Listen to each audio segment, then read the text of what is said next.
I think first one is probably constant progress. I'm looking, this is a marathon, this is not a race, although a marathon can be a race. I'm looking at continuously growing on every single level as a person. The other thing is, I would say, perpetual education, which is so paramount in today's world, because I think the most important skill and magic tool, not even a tool, skill set that you could probably build is the adaptability to and flexibility to change. Because the world around us is moving so fast, and everything you've come to know as a reality, as a truth, is quickly changing. So you have to at least open yourself to that fact first and foremost, and be flexible. Become flexible if you're not. Otherwise, you're going to be left behind. Heroes are an inspiring group of people. Every one of them, from the larger-than-life comic book heroes you see on the big silver screen, to everyday heroes that let us live the privileged lives we do. Every hero has a story to tell, from the doctor saving lives at your local hospital, to the war veteran down the street who risked his life for our freedom, to the police officers and the firefighters who risk their safety to ensure ours. Every hero is special and every story worth telling. But there is one class of heroes that I think is often ignored: the entrepreneur, the creator, the producer, the ones who look at the problems in this world and think to themselves, you know what, I can fix that, I can help people, I can make a difference. Then they go out and do exactly that by creating a new product or introducing a new service. Some go on to change the world. Others make a world of difference to their customers. Welcome to The Hero Show. Join us as we pull back the masks on the world's finest heropreneurs and learn the secrets to their powers, their success, and their influence, so you can use those secrets to attract more sales, make more money, and experience more freedom in your business. I'm your host, Richard Matthews, and we are on in 3, 2, 1. Hello and welcome back to The Hero Show. My name is Richard Matthews, and today I have the pleasure of having Dom Einhorn on the line. Dom, are you there? I'm here. Thanks for having me, Richard. Awesome. Glad to have you. We're here. You're coming in from the south of France. Is that right? That's correct. Southwest, more specifically. I'm a couple hours east of Bordeaux and an hour and a half north of Toulouse. Yeah, I know. My wife and I were talking about picking up a sailing yacht for our travels in the future.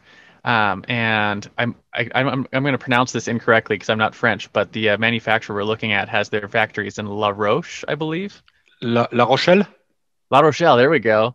Yeah. And beautiful town, just a little bit northeast from here. A beautiful town right on the Atlantic Ocean. Yeah, which is where we'd have to go if we wanted to actually see them. And I was looking at tickets, like plane tickets to fly from here to there. And like a straight plane flight to La Rochelle is ridiculously expensive, but you can get them. And we were looking at, like, if we fly from here to New York and then from New York to London and then London to Paris and drive to La Rochelle, it takes usually that's probably significantly less. For sure. Or you might be able to fly straight to Paris and just take the train to La Rochelle, because if you've never been to France, one of the great things about France is that you can go even to the smallest town by train. Oh, that'd be cool. And it's very easy to do, and it's actually a lot less stressful than taking a car.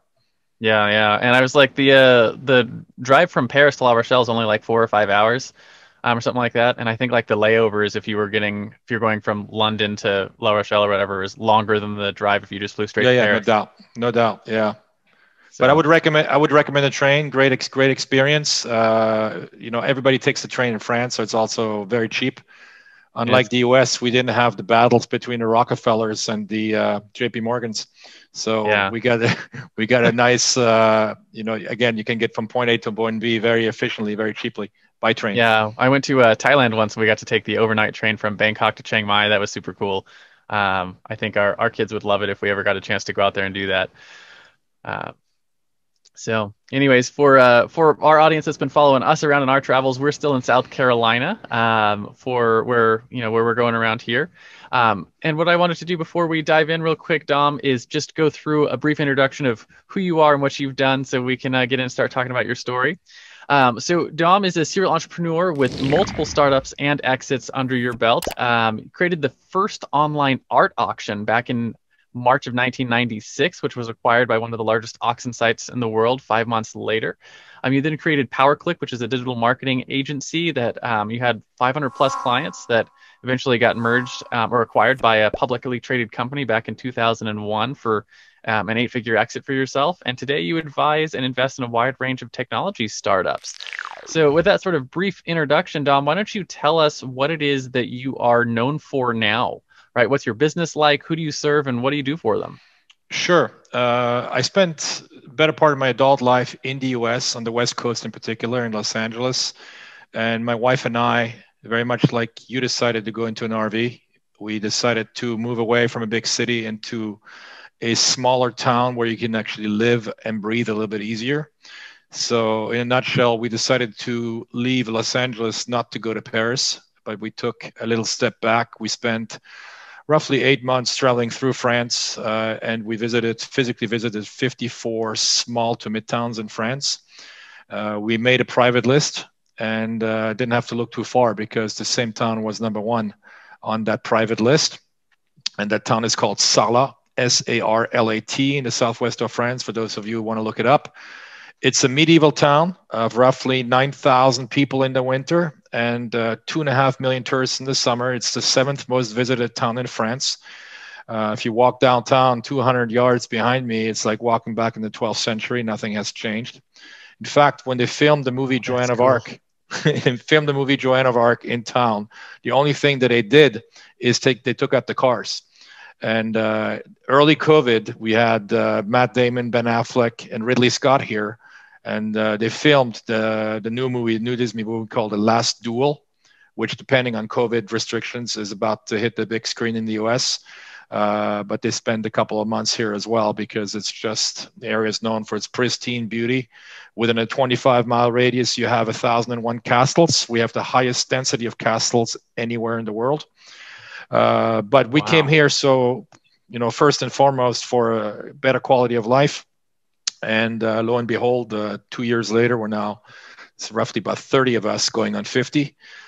We built what is quickly becoming the largest incubator and accelerator in a rural setting in the world. We're about to expand to over 30,000 square feet of space, also during COVID. And when we made that decision, it clearly was before COVID, and our market research back in 2017 indicated that roughly 12% of youngsters were actually looking for a better place to live and work, I'd say. So having a better rapport between quality of life and career. If you are a young startup entrepreneur, obviously some of the key questions you're also asking yourself, assuming you either have raised some money already or you're about to raise money, is how far will that money go? And on that scale, you can live in a place like Sarlat where we are and pay rent per square foot that's 30 to 50 times below what you would pay in New York and in London. So you have some fundamental questions to ask yourself there as well, right? Another advantage, for example, 2 of my engineers are Panamanian from the country of Panama, one of which has worked with me since 2005. I used to have an office in Panama as well. And they used to commute 3.5 hours a day to and from the office. Today, they walk for 5 minutes, they drop off the kids at school on the way to the office, and they pick them up on the way home. So for them, they don't even realize what's happening to them because they've never been able to experience anything of the sort. Have 4 employees who live right across the street. So they just, walk over, cross the street, literally 20 yards, and I'm at work. Same thing at night. And they're just loving it. They're from Argentina. So we're, again, roughly 30 people today from 18 different countries.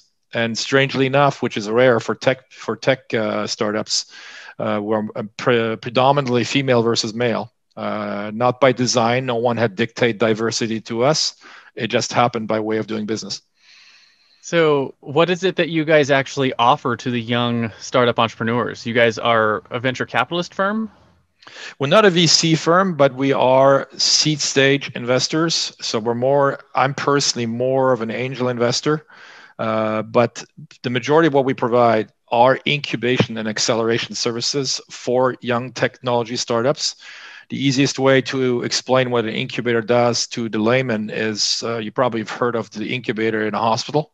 Mm-hmm. The reason why premature babies are put into an incubator is to ensure survivability.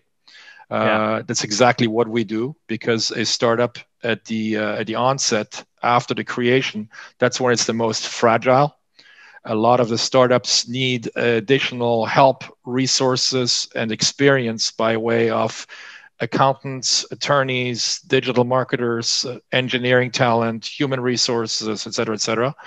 So we provide that concierge service to them. And then once they graduate from the incubation stage, which depending on where they are today, would last 3 to 6 months on average, the idea is to take them through our acceleration program.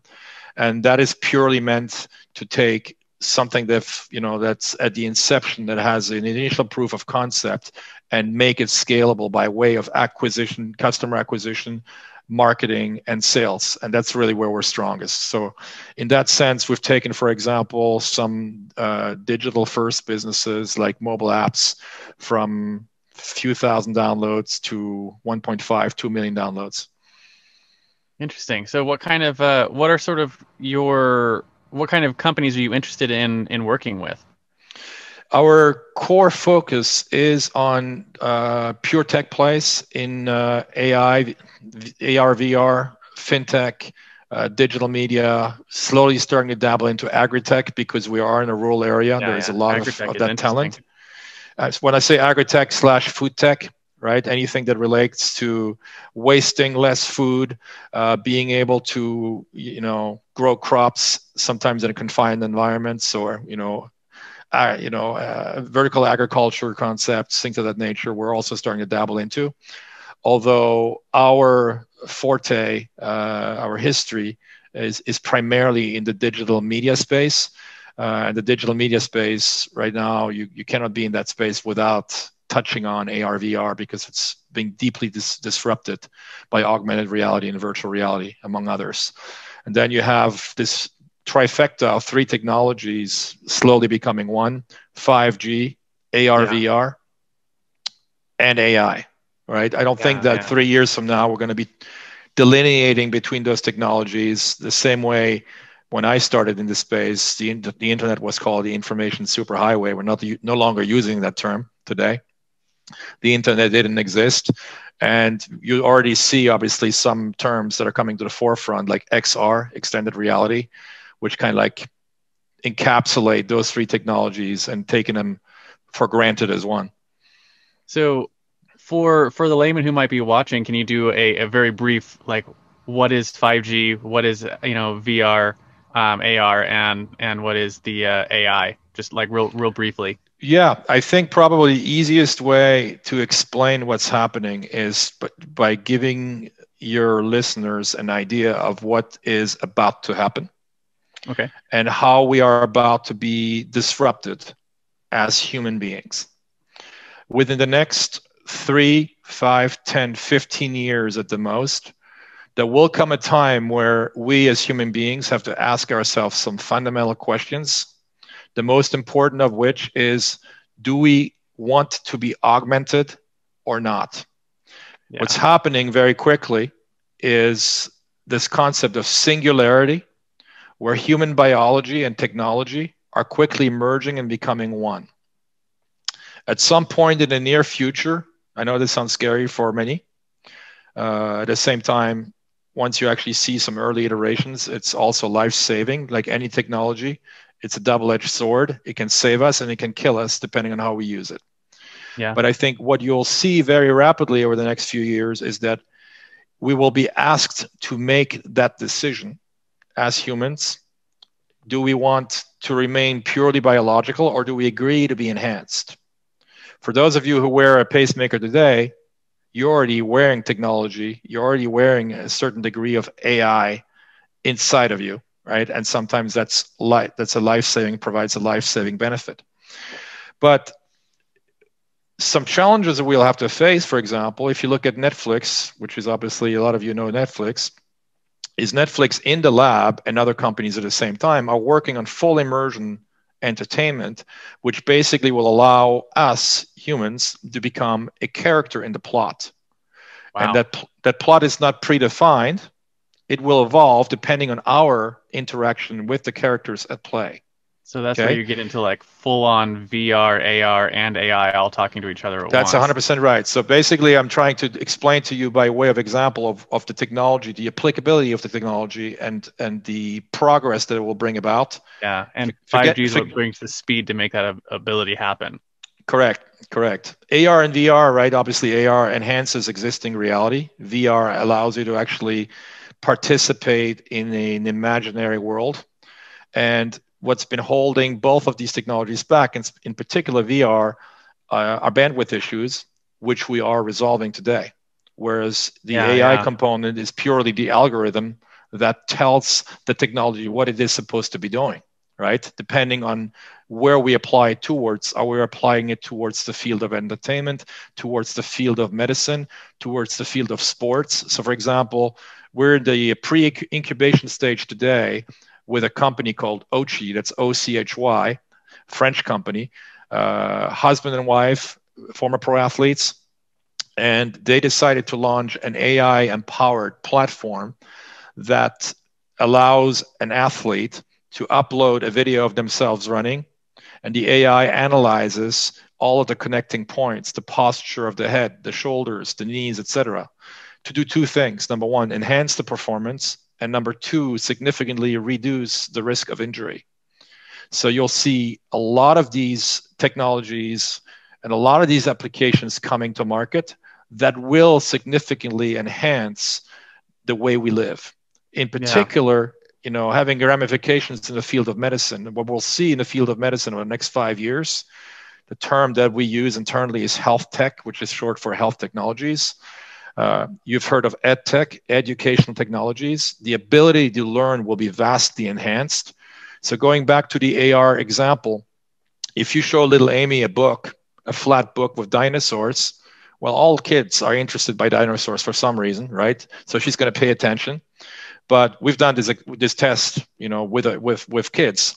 So you take the book, the black flat book. Okay, here's the Triceratops, et cetera, et cetera. Okay, she's paying attention. She's being entertained. And now you're showing her an augmented reality version, where you have the flat book. You hold either an iPad or right now a smartphone, which will be disintermediated as well in the near future.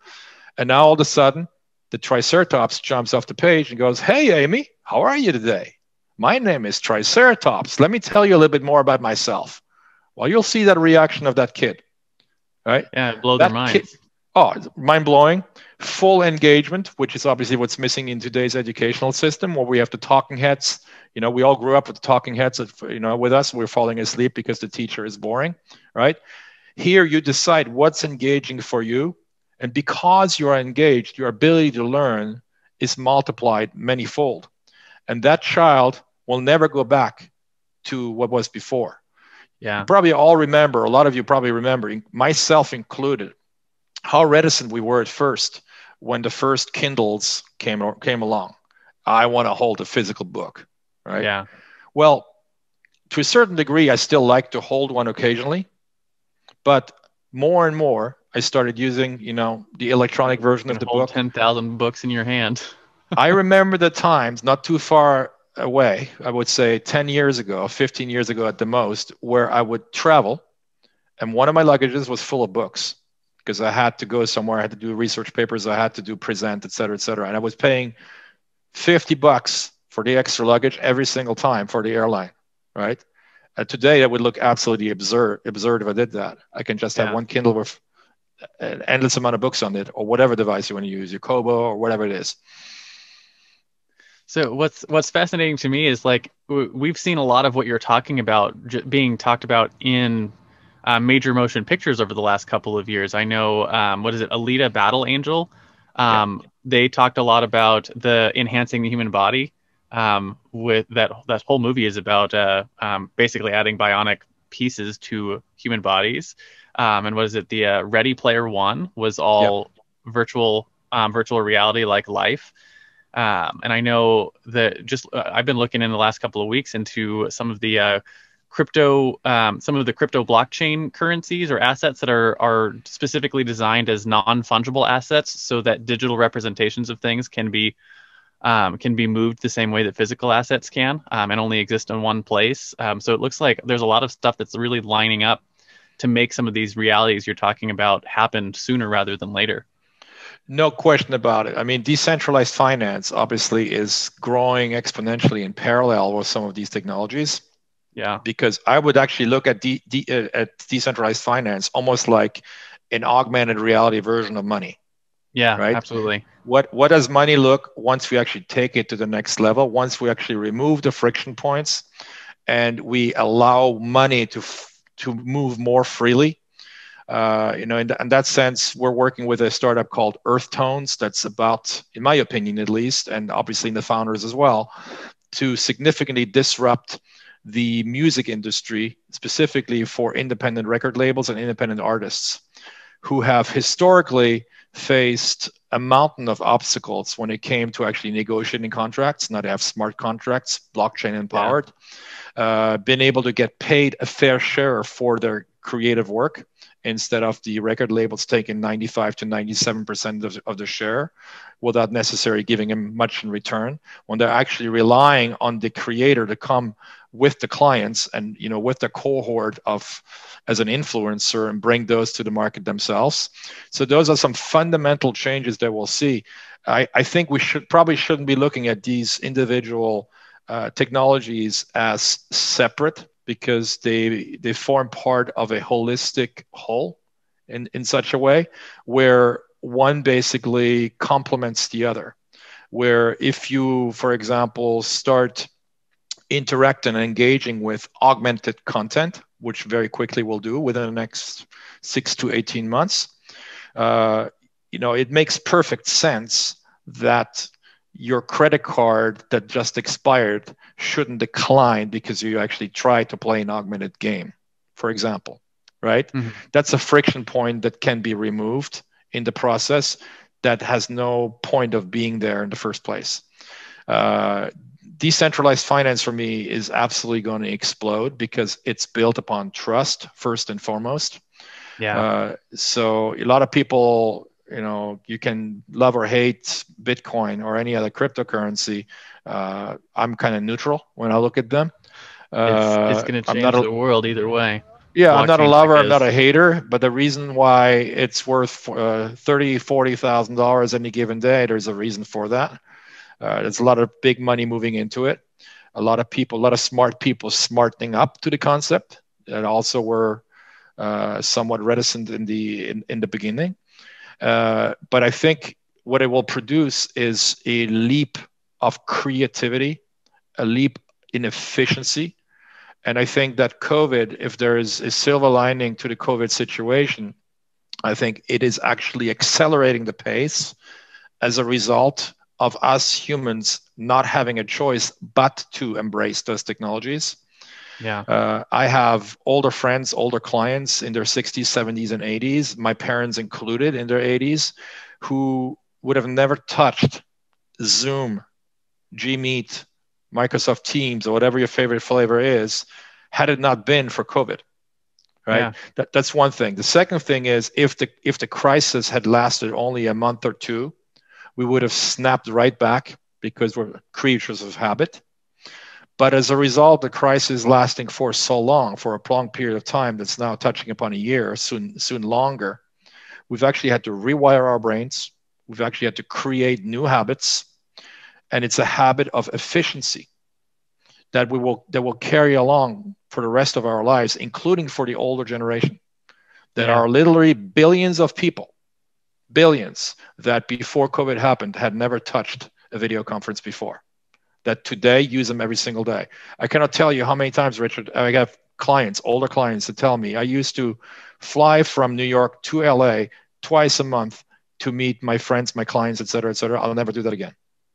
I just realized it's more efficient. I can be sitting at home in my pajamas, talk to my clients, talk to my investor, et cetera, and be more efficient by doing it. Instead of having to stand in line in front of TSA, get dressed down twice, having to go back through the metal detector because I had some change in my pocket or whatnot. Yeah, it's one of the things that I've been really fascinated about over this last year is watching the massive, I don't have a word for this yet, but like the efficiency, right? Everything has been made more efficient. Everything, like when you're talking about decentralized finance, that makes money more efficient, and our augmented communication, like what we're having here with Zoom and other things, is making communication more efficient. And I was reading the other day something like 84% of the value in any given market is locked up by inefficiencies, right? And it's things like blockchain technology and 5G and what you're talking about, virtual reality, that's going to unlock a lot of that potential. So, yeah, and so we work with an amazing woman. Her name is Therese Fessler. She is a chief economist, and she works at St. Gallen University as well.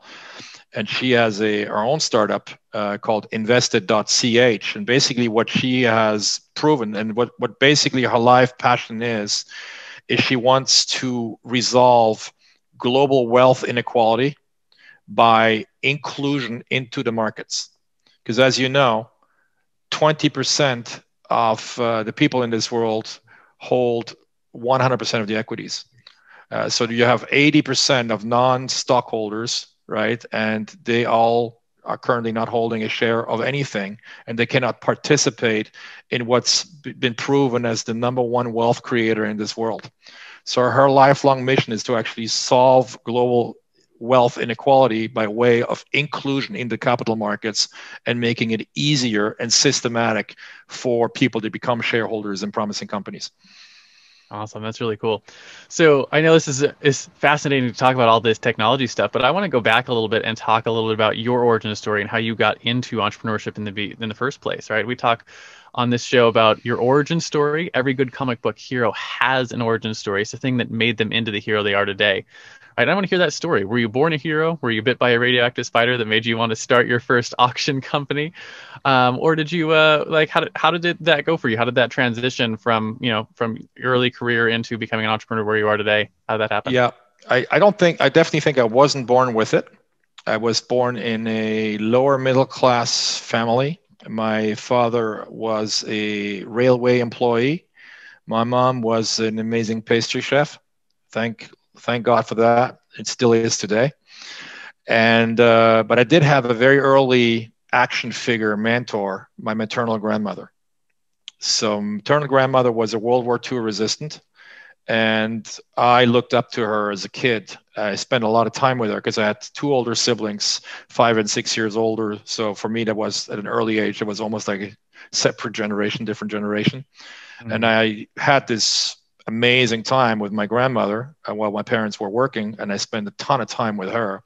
So I think I was shaped at an early age by her.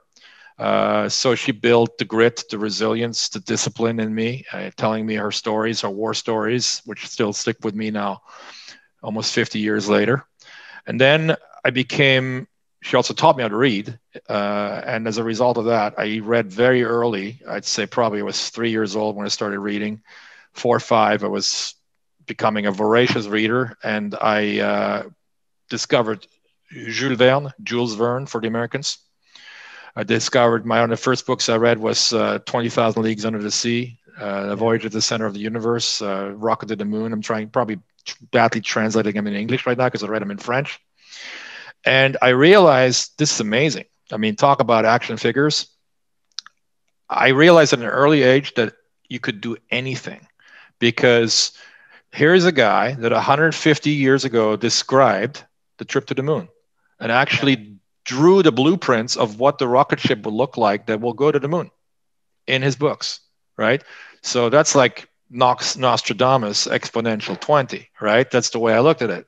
The guy was such a visionary that he predicted what Tesla is doing today and what many other nanotechnology. Who would have thought 150 years ago that you can actually send a robot into your bloodstream to destroy diseases? Well, he did, right?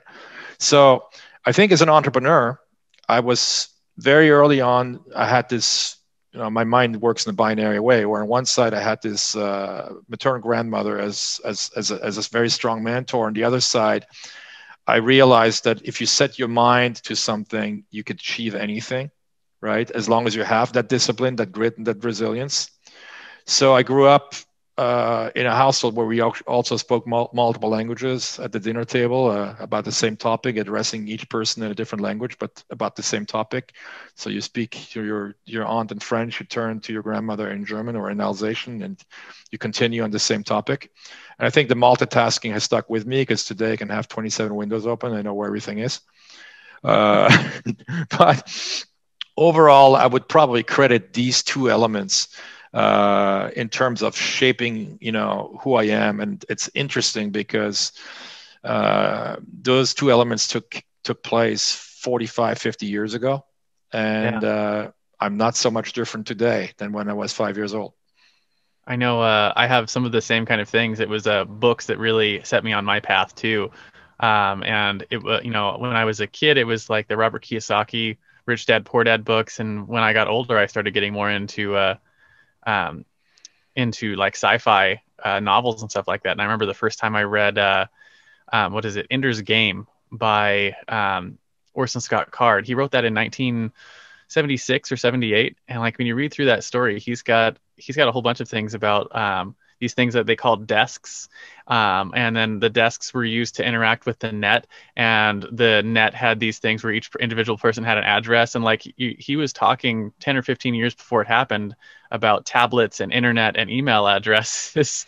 And I mean, look, if you look at Aldous Huxley, right, A Brave New World, and where we're heading right now with CRISPR, with gene editing, with the ability of creating smarter humans, with all the ethical issues, all the philosophical issues that brings about. But again, that was visionary as well, So, some bright minds in the past, including 150 years ago, had that foresight. The submarine in 20,000 Leagues Under the Sea, if you compare the blueprints of that submarine that he drew up versus the one we're looking at today, it's 80% identical. Now, the technology obviously was rudimentary, wasn't really described, but a blueprint itself and the drawing is almost identical to today's submarines. Yeah, it's amazing. And it's amazing how that can impact us. And then we actually see those things become a reality. And one of the things I've been telling people is, for the last 10 or 15 years, we're in the, golden age of business, and that, it's really easy to get started now where it wasn't as easy 10 or 15 years ago. And I think going forward, it's only like we're going to enter some sort of a technological and health, and like, I don't know what you call it, like a renaissance where everything's going to get easier and faster. And the roaring 20s are back. Except for technology and health and wellness and finance and everything. I think, the next 20 years are going to change the world in ways that the last 20 years will make the last 20 years look like nothing.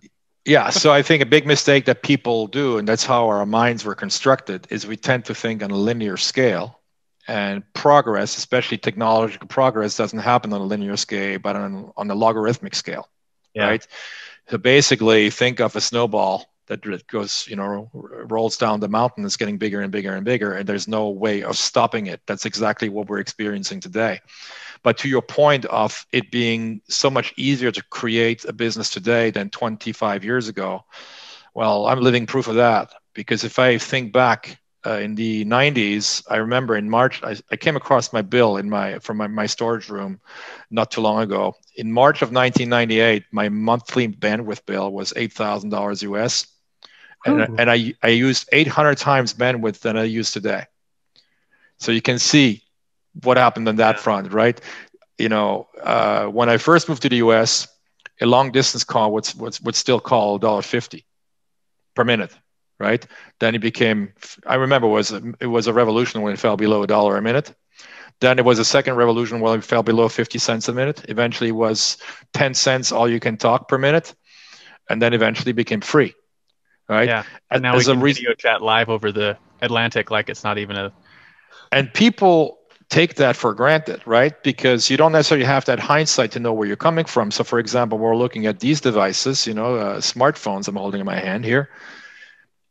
When economists calculate GDP, they take into consideration the manufacturing cost of that device, which has become cheaper and cheaper and cheaper, and the price performance has gone through the roof. Yeah. So none of the performance is actually taken into account. So the device, initially when we had the first cell phones, they were this large. We had to hold them in a briefcase. The calls would drop all the time, and they cost an arm and a leg. Then the technology democratized and slowly demonetized, became cheaper and cheaper, became lighter. Calls would never drop, right? Today, everyone has one. But where we're making a big mistake is that if we're just measuring our progress as humankind on the GDP scale, we're missing the point. Because this device has $10 million worth of technology in it today that economists say is worth zero because they don't know how to calculate that and add it to the GDP, right? Yeah. But we can, what is it? It's an encyclopedia, it's a GPS, it is obviously a voice and video communication mechanism. It's photography, storage, editing, anything, content creation, consumption, whatever you want. So think about it. You can launch your business today on that. You could have never done that 25 years ago. You could have never done that 15 years ago. Yeah. The downside, there is a slight downside in terms of competitive landscape because it's become so cheap, because technology has so democratized and so demonetized. Everyone and their brother and their sister can launch a business today and compete against you. Mm-hmm. So what has changed is you need to change your business model, as we've all experienced, for example, with the music industry being disrupted or the movie industry, where you don't have an advantage anymore, not even by way of technology, but you have intellectual property, the creativity, the ability to network, to promote, to hustle is becoming more of the differentiator, right? Because if you're running all things equal, let's say you have two competing platforms in whatever space, Uber versus Lyft. How do you really differentiate, right? Because Uber and Lyft today, in most parts, at least in the US, is Pepsi versus Coke, right? Yeah. So you don't have a core differentiator. You push either button, the ride will show up pretty much at the same time, at the same cost. So it's becoming ever more difficult to differentiate yourself from the next person if you're a solo provider, or from the next business if you're a corporate entity, and set yourself apart. The old saying in the advertising world is, dog bites man is not news, but man bites dog is news, right? So how do you become that man bites dog and actually get the ink, get the coverage? How do you differentiate yourself from the peloton? You have to be in the market of learning how to tell stories, because at our core, human beings, no matter what we do to enhance and augment, we're always going to be story-born people, and learning how to tell and engage with and connect your business with stories, I think, is always going to be foundational. I agree. And before you can actually tell that story, you have to be able to hook and to get the authorization, the sign off to actually tell that story, because we're flipping through our social media channels. You have 2 seconds to grab someone. And if you actually intrigue them enough and they're actually engaged, then they'll give you the right to tell you your story. But sometimes if you don't have that ability, you don't even get the chance, of even telling them your elevator pitch, let alone the long story. Absolutely, which I think, I could be wrong here, but this may tie right into our next question here, which is about your superpower, right? And I say all the time, every iconic hero has a superpower, whether that's a fancy flying suit made by genius intellect or the ability to call down thunder from the sky. Heroes have what I call a zone of genius, right? Which is either a skill or a set of skills that you were born with, you developed over time, that really help you to do what you do. They set you apart and help you to help your clients slay their villains and come out on top in their journeys. And if you really think about it, your superpower is probably the one thing, even if you have a bunch of skills, it's the one skill that sort of ties everything together, the common thread throughout all the things that you have built over your life of experience. With that sort of framing, what do you think your superpower is?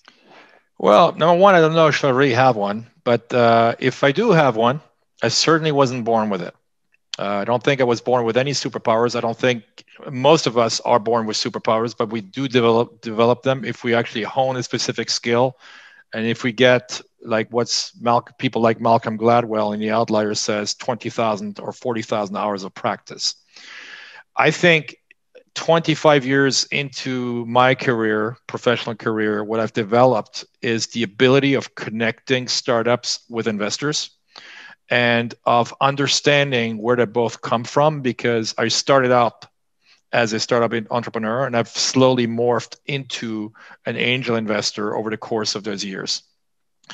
And what I see today is still a huge gap between the two, and I call that the expectation gap, where what you typically see are entrepreneurs looking for funding that are broadcasting on FM, but unfortunately the investors are listening to AM.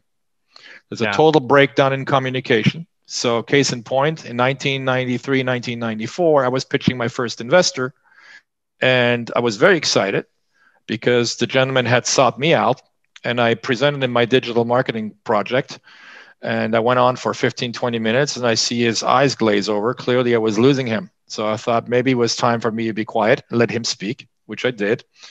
And then he did the same thing. And my eyes started glazing over when he started with term sheets. What money are you raising? Pre-seed, seed, Series A, et cetera, et cetera. I was completely lost at that point in time. Yeah. Ultimately, a small deal did happen. I'm not even sure how, regardless of how badly we both communicated. But fast forward 25 years today, fortunately, we have more people that had successful exits as startup entrepreneurs who are now becoming angel investors. But by and large, you still see a very inefficient process, a lot of friction between the entity seeking investment and the entity providing that investment. And that's, what we're looking to solve. And is one of the core reasons why I decided to create Unicorn. But basically bringing in entrepreneurs under our helm, do a lot of mentoring, do a lot of consulting, making sure the term sheet looks right, making sure the executive summaries are done the right way, making sure that it broadcasts on AM where the investor is listening to and not on FM. And I think that's kind of like a skill that I've personally acquired over many, many years of trial and error. And that also brings me to my own definition of failure versus success. Failure, and we all hate failure. I'm not a big fan of failure either. But unless you're willing to live through failure and to actually use failure as a stepping stone to success, you'll never be successful. I've coined my own little phrase when it comes to failure versus success that I call the rule of 36/1. And basically what it means, it's very empirical. When I moved to the US initially, we were selling websites in a time where selling websites was like selling ice to Eskimos. Nobody knew what a website was. And for the few who had heard of it, they thought they didn't need one. So it took me 36 direct contacts by phone with businesses to sell one website, right? So 35 failures on average, followed by one success. Yet I sold that business for 7 figures plus, a few years later. But I was failing 95% of the time. Yeah. Right? That's an important lesson to take home. No matter what it is that you're doing, you have to fail, but you have to be able today, you can measure everything, right? The worst failure is the one that you're not aware of, right? And you're just losing your shirt while failing and thinking you're on the right track. So you have to constantly iterate, and you have to always measure what it is that you do. So if you're an e-commerce startup, for example, of course, you're going to measure your spend, what your conversion rate is, what your customer acquisition cost is. Because if you're not, you're going to be spending yourself out of business. Hence the old saying in the advertising industry, right? I know that half of my advertising budget is wasted. I just don't know which half. I think it was David Ogilvy that had that saying. Yeah. But that dates back to the 70s. Today, that's no longer the case. So yeah, to sum it up, I think, if I do have a superpower, I built it over the last 25 years, and it would definitely consist in bridging the gap between startup entrepreneurs looking for capital and investors providing that capital to them. It almost reminds me of your dinners at home when you were a kid, speaking 6 different languages. That skill to be able to talk in one language and translate it into another language, and not try to offend anyone along the way in that language. Yeah. Yeah, and be able you could do it's the same thing, right? Be able to speak the language of startup entrepreneurs and the language of investors and communicate effectively between those two. What's very interesting about that? I recently, about a year ago, I read a book about people who speak multiple languages. And it's been proven by science now that when you do speak, if you're multilingual, bilingual, trilingual, whatever it may be, and you speak a different language, you adopt a different personality. Interesting. And that really resonated with me because now I could read the science. Because growing up and in my 20s and 30s, I have often had dreams at night where my mother, who doesn't speak a word of English, was addressing me in English, and I would actually wake up. I'm like, wait a second, Mom doesn't speak English. What's going on here, right? I'm clearly in a dream, right? But I do feel different when I speak French, when I speak German, when I speak Spanish, when I speak Alsatian. I do feel like I'm a different person. I'm expressing myself differently. Some people, my wife tells me I have a different posture when I speak in a different language, which I had never paid attention to because I haven't done any out-of-body experiences yet. I've not been able to do that. AI will allow us. It's probably why people are uncomfortable learning new languages, because you have to actually create a new self. I agree. That's definitely it. And obviously that gets harder because the older you get, the more, I want to say encased you are, but the more rigid you become, and the more difficult it becomes to actually adapt to a new language and a new identity, because identities are defined by language.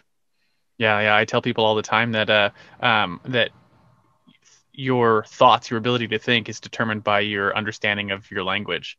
And you can't think without words. And so learning to expand your vocabulary, so to speak, it increases your ability to think. So I can only imagine that it gets increased as you learn more languages. Yeah, it's interesting because you're constantly juggling.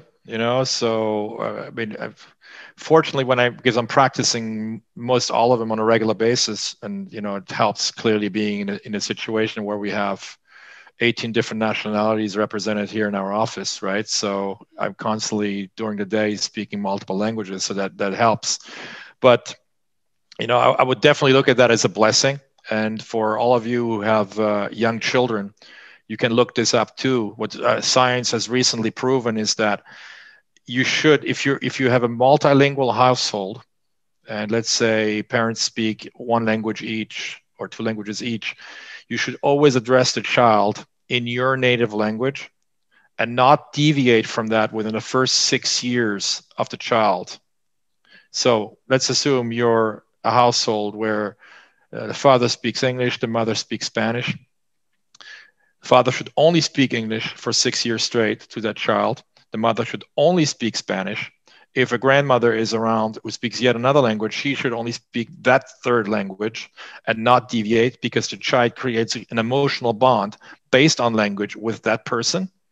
And when the child is 6 years or younger, the child has a hard time making the difference and may mix up the language. But if you wait until 6, and the child will be aware enough to say, oh, I get it. Dad's American, mom's Colombian, grandma is German, right? Then everything is clear, and there is no confusion in the child's brain. That's really fascinating.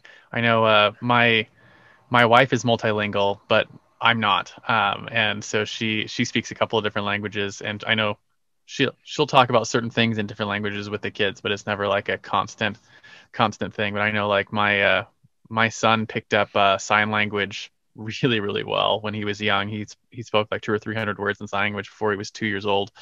And now he speaks sign language and English, and he's learning Spanish, and his Spanish class, which is super cool. It's one of those online things, and they do full immersion. Like the class there's not a word of English spoken in the class. Yeah. Only way to do it, right? So we know the opposite model just doesn't work. That's why you have people that take 10 years of French in high school and in university, and they don't speak a word of French because you're taken out of context, right? So what a lot of forward-thinking schools have done in Europe is they've actually taken that same child and just sent them just drop ship them in the foreign country. Fend for yourself. When your stomach starts growling, you're going to know very quickly how to say croissant and petit pain when you go to France. You have no choice, right? I know when I was in high school, we went over and did a language camp with the Russians. So we went to Moscow, and they did it was like a spring break thing for them, and we would go over, and they basically would assign each of us a class. And none of these kids spoke English and none of us spoke Russian. And we were supposed to be teaching, they would give us a whole lesson plan of like, here's what you do every day for the week is you're teaching these kids English. And it was a really interesting thing, but it was a full immersion kind of thing. Because like there was no translator available to translate English to Russian. You just had to figure it out. Only way to go. Yeah. So if your superpower then is your ability to sort of make that language transition from investor to startup, the flip side of that would be your fatal flaw, right? Just like every Superman has their kryptonite, or Wonder Woman can't remove her bracelets of victory without going mad, you probably have a flaw that's held you back in your business, something that you have struggled with. For me, it was a couple of things, right? I struggled with perfectionism for a long time that kept me from wanting to ship products because I could always make a few more tweaks here or there. One of the other ones I struggled with is lack of self-care, which for me led to like letting my clients walk all over me and not having good boundaries set up. But I think more important than sort of what the flaw is in your business is how have you worked to rectify it so that you can continue to grow your business and do what you do today. And hopefully sharing your experience will help our audience learn from you there. Without a doubt, impatience.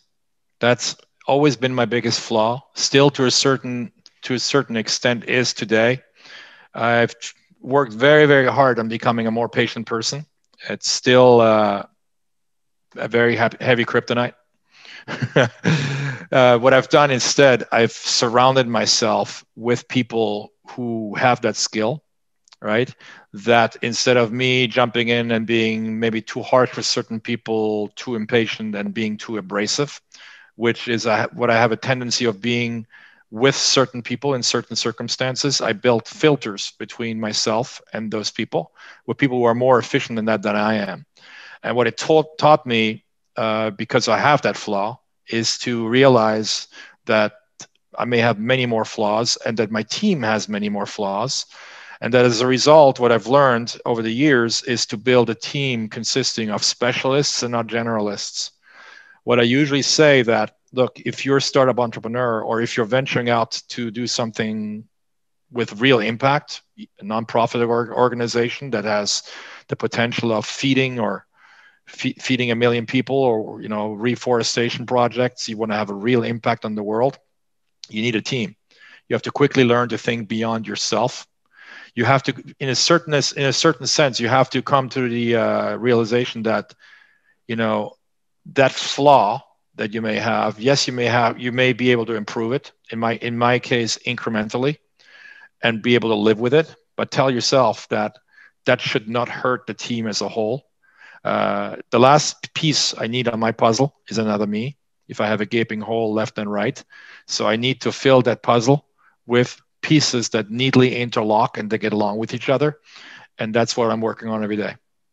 Yeah, I know it's one of the things that I've been just struggling with over my life is figuring out, you hear a lot of conflicting advice in the self-help world and the business growth world of like, do you work on your weaknesses or do you focus only on your strengths? And the older I've become and the more I've learned from really successful people is that the most successful among us completely ignore their weaknesses and they focus only on their strengths and they fill their weaknesses in with people who have those strengths. I could not agree more, because it's time more well spent. Because again, you're basically when you're trying to solve a weakness, you're in essence trying to rewire your brain, which is very difficult and takes a long time. I'm not saying it cannot be done. It definitely can be done. It's been proven over and over.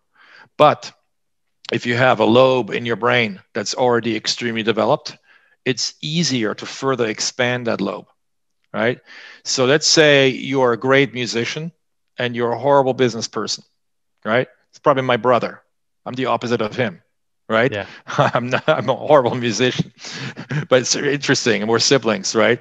So it's much easier for him to become an even better musician, which is what he's working on every single day. It's much easier for me to become a better business person rather than trying to play the violin, the piano, or sing, right? But at the same time, if I were in the music business, I would take care of the business part. He would take care of the music part. And now we have something we can work with when we each work on a turf where we tend to excel versus trying to focus on our weaknesses. Yeah, I was talking to someone a couple of years back, and they were talking about just the mathematics behind that. where if you have a skill that, say, you're a 10 in, and you have a weakness that is, you're a level 1 in that weak area, if you wanted to double your business and it required doubling your skill in one of these areas, right? If you spend all your time focusing on your weakness, you might be able to get it from a 1 to a 2, right? Where if you brought someone else who's a 10 in that area, now all of a sudden those two together, like it just, you have a significantly bigger impact when you just ignore the weakness and bring someone in who has the strength, who's already put in, because we mentioned earlier, putting in the 10,000 hours or the 20,000 hours it takes to become fantastic at something. You can compress time significantly by bringing someone else in, by filling in your weak gaps with people who are already strong and who've already put the time in to become masters. 100%. Yeah, absolutely. So if you have a huge glaring weakness in your team, go get the best person you possibly can. That person has 20, 30,000 hours of honing that skill, and you could try to chase that down yourself invest another 20, 30,000 hours and hope to become as proficient as they are. Yeah, absolutely. So I want to talk a little bit about your common enemy, and I think this will be a really fascinating discussion because of the space you're in. But every superhero has an arch nemesis, right? It's a thing that they constantly have to fight against in their world, right? In the world of business, it takes a lot of forms, but generally we talk in terms of your clients, right? So in this case, probably the startups that you are working with or the investors. Maybe you consider both of them clients in various ways. But it's a mindset or it's a flaw that they have that you have to fight against all the time, right? So if you had your magic wand and you brought in a new client, you could just bop them on the head and not have to deal with that anymore. So you could actually get them the results that you promised. What is that common enemy that you regularly have to fight against in your world? Trend chasing. Trend chasing. Basically, because we're all in a position today where we can innovate, and where we want to push the boundaries further and further and further in this innovation. And obviously, I fully embrace innovation, but I only embrace innovation when the intent is to solve a problem. Mm-hmm. What I call trend chasing is this ever-growing number of startups and ideapreneurs, as I call them, that create the problem that they ultimately intend to solve. As a result of the democratization, which we covered earlier, of the process of actually creating a business today, many businesses are being created that should not exist in the first place. There's just no product market fit, right? They don't really address a need in the marketplace, and they don't really intend to solve a problem. So usually what it's done, it is obviously innocuous, but it usually comes by way of young entrepreneurs or want to be entrepreneurs that have a core passion in a specific field. And they just want to turn that passion into business. Nothing wrong with that. But sometimes that just does not work, right? What I usually say is, look, if you believe that your idea, no matter how far-fetched, and I'm not throwing any ideas out by definition, right? But prove this to yourself first. Show early validations. So let's say you're setting out to create a product or service. Instead of going down the route of actually doing it, investing a tremendous amount of money and resources and actually building it, and then trying to realize there is no ready market for it, conceptualize that product, that service first, communicate it properly, and try to get some early clients, first movers that will buy, maybe via down payment, deposit, pre-purchase that idea before you actually go down the route of actually creating it. If you don't get buy-in at that ground level, you're not on the right track. Everything that we build internally, we iterate that way.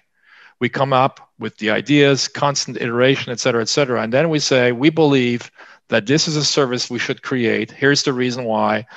Based upon customer feedback, we've realized, we hear it all the time, they're really looking for a solution addressing this problem, et cetera, et cetera. Then we basically put together a document. The document outlines the problem that we intend to solve via a new platform, via a new product, via a new service, and we pre-sell it to our clients. Yeah. If we don't have any buy-in, we abandon that idea. if the customers say, oh my God, if you can build this, I'm your client. And here, I'm willing to give you 10% today for making it happen.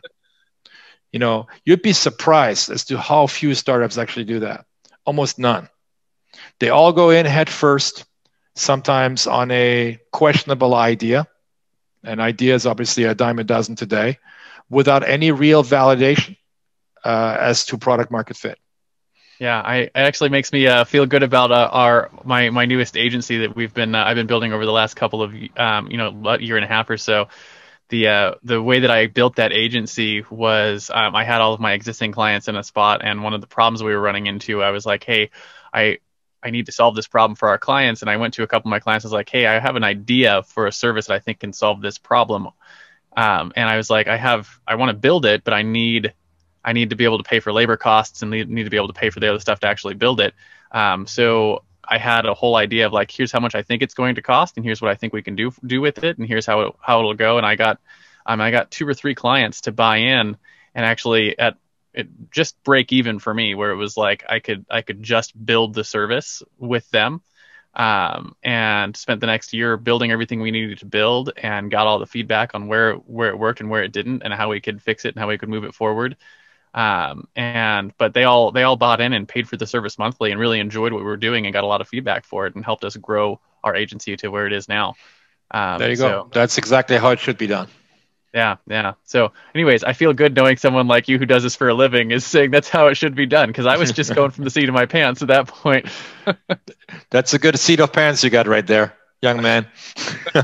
Well, thank you very much for that. Hopefully we'll be able to continue to grow that agency and do what I want to do with it. So with the trend chasing, I'm curious, does it also get into the idea where I know it's really common to look at like, hey, something is going and building here, right? For instance, you mentioned the Uber and Lyft, right? Which is the whole sharing economy thing. Yeah. Where people see that trend and then everyone wants to jump on it and say, hey, I have an idea for this. I have an idea for this. And they're building on the idea of either, just like Uber and Lyft, we can use cars. There's like, RV share and yacht share and other things. Is it that kind of trend chasing that you're talking about? Is it different? Well, see, not necessarily, because if you, for example, I know nothing about RVs. I know you do, but if you have a real economy where you have a problem between supply and demand, it makes perfect sense, because actually you're looking to solve a problem by creating a platform that removes the friction, right? Mm-hmm. What I'm mostly alluding to are ideas for the sake of ideas, and passions that don't necessarily should become a business. Yeah. For a number of reasons, because the passion is not necessarily shared by many people, it's not scalable, or by the mere fact that the passion is not necessarily correlated to a problem. So no matter how passionate you are, if the problem doesn't exist, you cannot solve it. And to the extreme certain entrepreneurs take this is they tend to create that problem by chasing what they believe is a trend.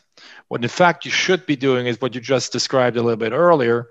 Rather than, taking a crystal ball and say, this is what I believe will happen in the future, try to focus on what's not changing. That's much more highly predictable, right? Yeah. It doesn't sound very smart to say that, but think about it, let it sink in. So tomorrow we're going to wake up, we're going to take a shower, we're going to eat breakfast for most of us, unless you're intermittent fasting like I am. You're going to get clothed. You're going to want to be entertained at some point during the day. Those are some core trends that us humans have been doing for hundreds of years that will not change tomorrow. Yet, in the provision of services and products within these areas, there's still a lot of friction. There's still a lot of problems to be solved. Amazon was the perfect example, right? So back in the days, or Netflix, take Blockbuster for those of us who are old enough. I remember bringing a Blockbuster movie back late, significantly late, and being charged $48 for bringing it back, right? Well, that's a little insult, right? Obviously, that make me feel too bad, or too buddy with Blockbuster. So obviously when Netflix came around, I jumped ship pretty quickly because I had no brand recognition. There was no brand trust. The trust was broken as a result of that. So Netflix removed that friction altogether, initially by replicating and incrementally improving upon Blockbuster's value proposition, because as we all know, prior to streaming, Netflix was shipping CDs. You send some back, we'll send you some more, et cetera, and we'll never charge you a late fee again. That was the tagline, the initial tagline. The reason why that was the tagline is because that was the pain point that Blockbuster was inflicting upon everyone, right? So think about how many potential businesses we could still launch by focusing on what does not change today, where people just get frustrated. When you see people frustrated, for example, in a parking lot or at a parking meter, et cetera, immediately my mind goes off. Well, maybe there's some friction there. Clearly, that's the reason why they get frustrated and flustered. How could we possibly remove that? And then sometimes when you travel around, you see that problems that you have at home have already been solved somewhere else, right? And you have to realize, well, what would happen if I actually brought those solutions home? Now it's more than visualization, right? I'm not predicting the future. I'm actually looking at something that's already been done elsewhere, but just not at home. So for example, Rocket Internet, the German internet giant, all they do is they follow the footsteps of major problem solvers like the Amazons of the world, like the Ubers, and they take it to developing countries like Africa. It's a very successful model. They're copycats, right? So they're actually not visionaries. They're the opposite of visionary, right? They're taking somebody else's vision, they're replicating in a different geographical area, and they're systematically execute. The Germans, so they execute well, right? Yeah. And grabbing all the market share. Then you have all the competitors to Uber, Airbnb, et cetera, in Nigeria, in Kenya, et cetera, Southeast Asia, you name it. Very successful model as well. I've always my boiling down for people who want to get into business is you find a group of people who have a problem and are willing to spend money to solve that problem, and then you develop a unique solution to help them solve that problem, and then your only thing that's left is figuring out how to get the messaging right so you can get that solution in front of those people. I would add one more thing, and it's an Albert Einstein quote: if you have a problem and you approach a politician with your problem to solve it, then you have two problems. Oh, that's good. That's good. So I want to talk about the flip side then of your common enemy, right? So the flip side, just like Spider-Man fights to save New York, or Batman fights to save Gotham, or Google fights to index and categorize all the world's information, you probably fight for something with your business, your mission, so to speak. What is that? I would say the mission is one of inclusion, number one, and the mission is to democratize the process of allowing startup entrepreneurs to have impact.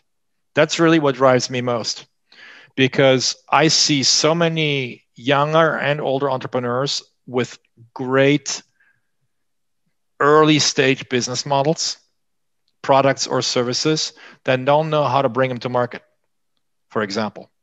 Or they don't know how to set up a proper legal structure, a corporate structure. They don't know how to hire a team, right? But given the right set of tools and resources, they could have an immediate and measurable impact. Here locally, I've seen some amazing stuff in the agri-tech space where like, oh my God, how can this not be done everywhere else? Like, how can you grow such a crop in such a small environment, and in one room you have your fruits, your vegetables, et cetera, et cetera. I didn't even know that could be done, right? Of course it can be done. I've been doing it for 20, 30 years. I'm like, well, you got a communication problem, right? How can we take this concept and teach the rest of the world how to properly do this? And the entrepreneur goes, I have no idea how. Maybe you can help me, right? So I think the key word would be empowerment.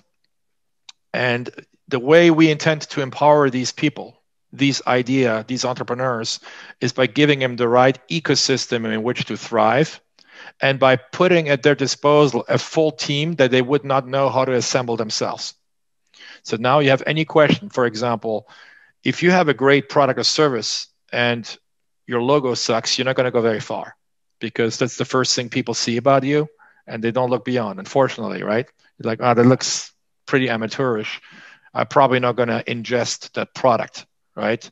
So, but most people don't realize that, right? Even the people with amazing products, they don't realize the value of branding, the value of proper messaging, et cetera, et cetera. But again, trust signals. 100%, 100%.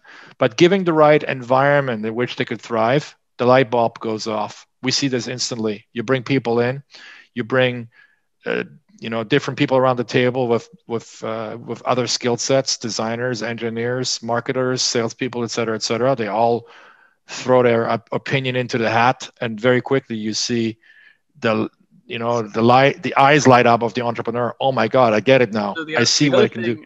The other thing that I think, and I'm just like seeing this from as an outsider from talking about what you do, is an entrepreneur, they think, well, I would be nice to have all those things, but in order to have those things, I have to have the money to hire them. And that's where you bring the other side of that, is the venture capital, that you can bring the resources and the capital in order to afford those people to get ideas off of the ground. The beauty is that, look, in order to have the same impact today as 25 years ago, you need 10, 20 times less capital. That's the bottom line, right? I'm talking specifically the tech industry, right? It's not applicable. If I were an infrastructure play and building bridges, it would be way different, right? It would probably be more expensive, but we're not. So, as a result of this rapid demonetization of the process and democratization of the process, we can get bandwidth for a song today, computer hardware, Moore's law, doubles in processing power every 18 months. It's halved in price. You have all of these dynamics where, it gets cheaper and cheaper, and you become more and more efficient if you, again, have the right team, if you have the right environment, more so than the actual resources. The resources themselves are becoming less and less scarce as well. Human resources probably are the most scarce still, but if you open up to the rest of the world via outsourcing, offshoring, some of the platforms where you can, identify talent. For example, on the Ochi example, the running app I was mentioning earlier, we just met 2 PhDs that actually have solved the algorithm already, both on the running side and on the cycling side, that we're bringing into the fold right now. And instead of developing this product for 2 or 3 years internally, we'll have a marketable product within the next 2 or 3 months. It's amazing. Right, because you can access talent pools from all over the world. Yeah, and you can just, on some reverse procurement sites out there, say, look, this is our problem. Has anybody solved this before? Can anyone help? Yeah. And so that's where the driving force then is just figuring out how you can take the impact that these entrepreneurs can have if only they had the right tools and resources, and pushing that out into the world. So you're speeding up the process of impact. Yeah. Don't let anybody tell you that it's not possible, right? It's hard to think outside the box if you let someone stick you inside a box, right? So forget about the boxes. I don't know. For example, France is somewhat rigid in that way too. The older generation. I had a discussion with a lady about a year ago, and she is an elect official, and I was explaining to her what it is that we were trying to build. The ecosystem, the unicorn ecosystem. And the lady told me after half an hour, I'm sorry to burst your bubble, sir, but you're never going to be able to do that here. And my answer was, I'm sorry to burst your bubble, ma'am. Since I knew you would say that, we just did it. It's been done. Everything I described to you has been done already. That's awesome. So I want to talk a little bit about some practical things you use to grow your business, right? So one of the last things we talk about on the show here is the hero's tool belt, right? And just like every superhero has their awesome gadgets like batarangs or the laser eyes or the web slingers, entrepreneurs have tools, right? I'm going to talk about the top 1, maybe 2 tools you use in your business to do your day-to-day work, right?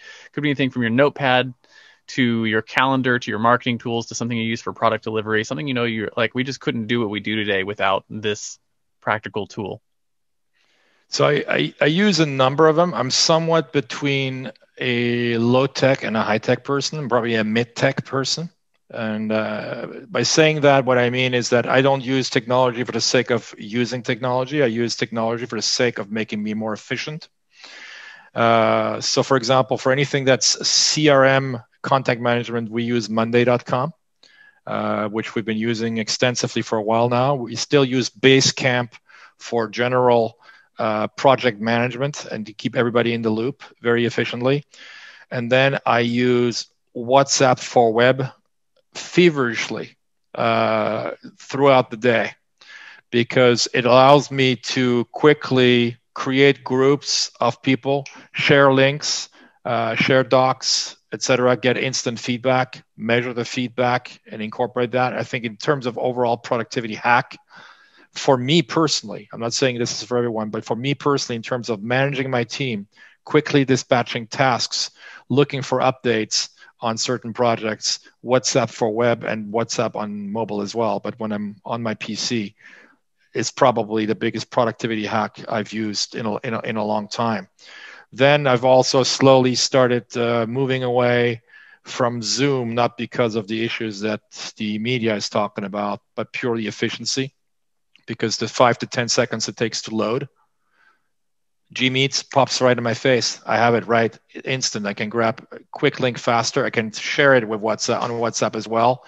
And instead of waiting for 2 or 3 minutes for everybody to be connected, in 10 seconds, everybody's online. So those are some of the hacks I use on a day-to-day basis in terms of tools.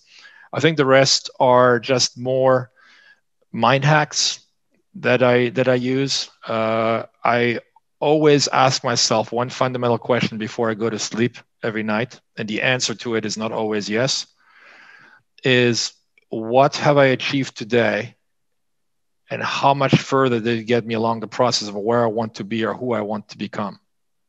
Yeah. What it does is it programs my mind to refuse going to bed without having made progress. And I'm setting up my mind via this hack, very simple hack, to say, look, if I fail today, if I've actually even taken a step back, which happens sometimes, I will know that tomorrow I'm going to make up for that. And by tomorrow night, I'll go to bed and say, okay, I've made at least 1% progress. I'm on the right path. Because I think what creates depression in people, disappointment, whatever you may call it, is lack of progress, no matter what field you're in, where you think you're stagnating. It's a very uncomfortable feeling that creates friction. You can actually feel it physically. Mm-hmm. And that's one of the easier ways I've found to break out. I'm a person that performs at a much higher level if I have lists, right? So I don't make the lists too long. And I also categorize the lists in terms of importance. If you read the 7 Habits of Highly Successful People, First Things First, Stephen Covey books, I think those are great books in terms of making you a more efficient person, especially the 4 quadrants, where you basically have the core difference between the urgent items and the important items. And most people believe they're one and the same thing, but they're clearly not. Tend to focus most of your energy, most of your time on what's important versus urgent, right? An urgency is an emergency. It's really not an urgency. Too many people spend too little time on what's really important, on what their ultimate goals are in life, and on accomplishing those goals, and they're distracted by these little urgencies/emergencies. So those are some core rules I live by 7 days a week. I like the knowing your progress, right? Because I know that's one of the things that I always focus on in my life is I don't have to make a lot of progress every day, right? I don't have to like complete half of a project or complete a big portion project. It's just I need to take the next step, right? Whatever the next step is. And as long as I take the next step every day, I'm always moving forward on it, right? Sometimes it's as easy as like, today I just need to write the headline for the next article. There you go. Right? If I've accomplished that, we're moving forward. Unless you measure, unless you know where you are, it's difficult to know where you're going. Yeah, absolutely. Right? In order to know where you're going, you got to know where you are. That's your baseline, no matter how low that baseline is, right? So today is the first day of the rest of your life, right? Yeah, that's the bottom line. So that is your baseline. You know, the baseline can be low, could be high, could be intermediate, but again, you know, it's up to you to grow. It's like that snowball we talked about earlier where things grow, right? If you can stack a bunch of little progress together, it's not a linear growth pattern. 100%. Yeah. You know, one great, you know, you can look up James Clear. You probably know him already. James Clear and just type in Google or YouTube James Clear habits. He's probably the number one habit hacker in the world, and he has the 1% rule of growing 1% every single day, incremental rules. So one of the examples that he uses is the British Olympic cycling team, which prior to 1996 had never won a single medal, never won a single Tour de France or anything. And then they had a new coach who instilled those habits in them, the 1% per day progress, and they won every race ever since. Pretty close to that. That's amazing. It's a powerful principle for sure, and I know it's helped me hit a lot of my goals. So I definitely like that. Speaking of heroic tools, I want to take a few minutes to tell you about a tool we built that powers the Hero Show and is now this show's primary sponsor. Hey there, fellow podcaster. Having a weekly audio and video show on all the major online networks that builds your brand, creates fame, and drives sales for your business doesn't have to be hard. I know it feels that way because you've tried managing your show internally and realize how resource intensive it can be. You felt the pain of pouring 8 to 10 hours of work into just getting 1 hour of content published and promoted all over the place. You see the drain on your resources, but you do it anyways because you know how powerful it is. Heck, you've probably even tried some of those automated solutions and ended up with stuff that makes your brand look cheesy and cheap. That's not helping grow your business. Don't give up though. The struggle ends now. Introducing Push Button Podcasts, a done-for-you service that will help you get your show out every single week without you lifting a finger after you've pushed that stop record button. We handle everything else: uploading, editing, transcribing, writing, research, graphics, publication, and promotion, all done by real humans who know, understand, and care about your brand almost as much as you do. Empowered by our own proprietary technology, our team will let you get back to doing what you love while we handle the rest.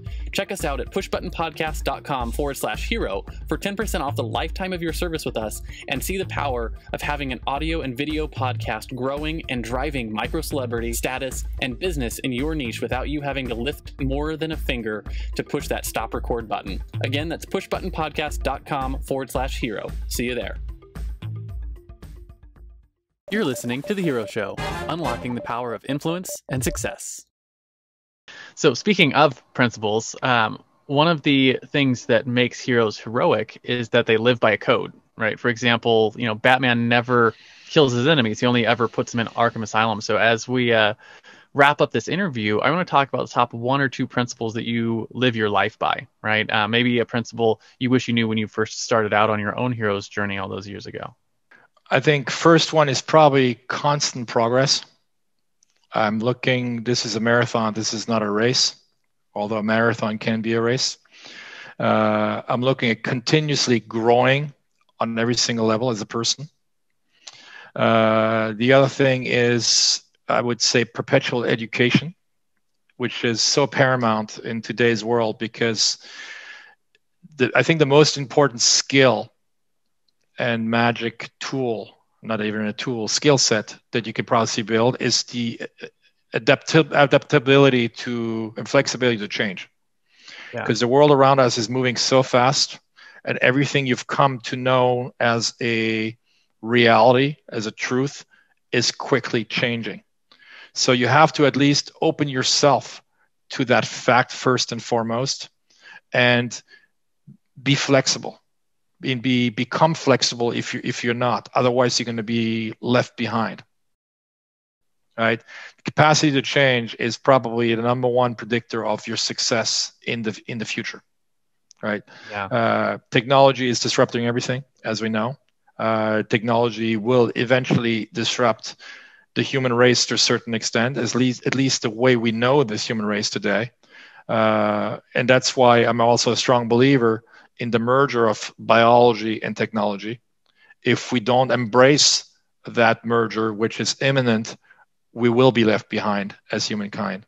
Some people talk about runaway AI as a major issue, a dangerous issue. I look at it differently, because I believe that fortunately AI initially was and still is developed by humans. I'm also an eternal optimist, and I believe that we will merge with technology, and hence AI will not run away, because we can't run away from ourselves. Yeah, where it's always tied to us in some form or fashion. It's not become a separate entity. Correct. Itself. Yeah, that makes a lot of sense. And I know, like, one of the things I joke about is, AI can't possibly ever take off and run off on its own, because all you have to do is just go in and put a blank return at the end of the line of code and it'll shut down. Um, because, like, I know if you've ever done any software development stuff, if like the line endings are wrong and right, and those things are invisible, the whole thing will just stop working. And I'm like, I'm not really worried about AI at this point. Or it may decide to self-terminate too if it finds itself too dangerous. Yeah. So it just, I don't know. We put a lot of human emotion into our fear of AI, that I don't think is well founded. That's true. Yeah. So that is definitely interesting. So that is, it's been really fascinating chatting with you, Dom. I do have, so that's basically a rapid interview. I do have one last thing I do at the end of all of my interviews that I call the Heroes Challenge. And I do this really to help get access to stories I might not otherwise find on my own, because these people may not be looking to do the podcast rounds. So the question is simple. Do you have someone in your life or in your network that you think has a cool entrepreneurial story? Who are they? First names are fine. And why do you think they should come share their story with our audience here on the Hero Show? First person that comes to mind for you. First person that comes to mind would probably be a gentleman by the name of Arndt Schweiger, who is a German gentleman who is an AI scientist by trade and who has figured out a way of radically disrupt business planning and financial planning via a company called Hellmetrics. So I think you'd find him absolutely fascinating. He's certainly one of the premier out-of-the-box thinkers, which is what allowed him to actually build what he has built, because his product is officially on the market. He's not planning on disrupting this industry. He's actually actively disrupting it, and he has some large clients that are starting to buy into it. But I think in terms of being able to do business planning, financial modeling, et cetera, any CFA, and I've thrown a couple of CFAs at that, they're just like saying, wow, we thought we would have longevity in the field of disruption. Our days are numbered. Yeah. So Arndt Schweiger is definitely one of those individuals. That's cool. Yeah, we'll reach out after the show and see if we can get him invited on. Maybe he'll say yes. We'll get to talk about his story a little bit. But for this interview, right, in comic books, there's always the crowd of people at the end who are standing and cheering, clapping for the acts of heroism. So as we close, our analogous to that is, where can people find you? Where can they light up the bat signal, so to speak, and say, hey, Dom, we've got a new startup thing, and we would need your help. Where can they go to get your help? And I think more importantly than who are the right types of people to raise their hands and reach out and light up the bat signal? Okay, let me start with the second question first. I think if you have a product or service in the technology space that is at or beyond proof of concept, you can knock on our door, right? If you need help scaling it, you can knock on our door. At least an inkling of a proof of concept, show that you actually have a product that's either on the market, has been adopted. If it's a B2B space, by a handful of clients. If it's B2C, let's say it's a mobile app, you have 100, 500, 1,000 downloads that you've been able to generate on your own. Website is the easiest way, unicornincubator.com. That's unicorn with a Q. My email is dom, D-O-M, at unicornincubator.com. I'm also easily found on LinkedIn. I have an unusual name, first and last. The last name actually means unicorn in German. Dom Einhorn on LinkedIn is the easiest way. Last name is spelled E-I-N-H-O-R-N. Awesome. So thank you so much for coming on and sharing your story, Dom, and getting into some of the topics we got to talk about today. It was incredibly fascinating. So again, thank you for showing that. And if you are in that space, if you have a tech startup that's beyond that proof of concept, definitely take the time to reach out to Dom. Obviously, just hearing his story and hearing how he's put together his team, he could probably help you with that. So thank you very much, Dom, for coming on the show today. Thanks for having me, Richard. It was a pleasure.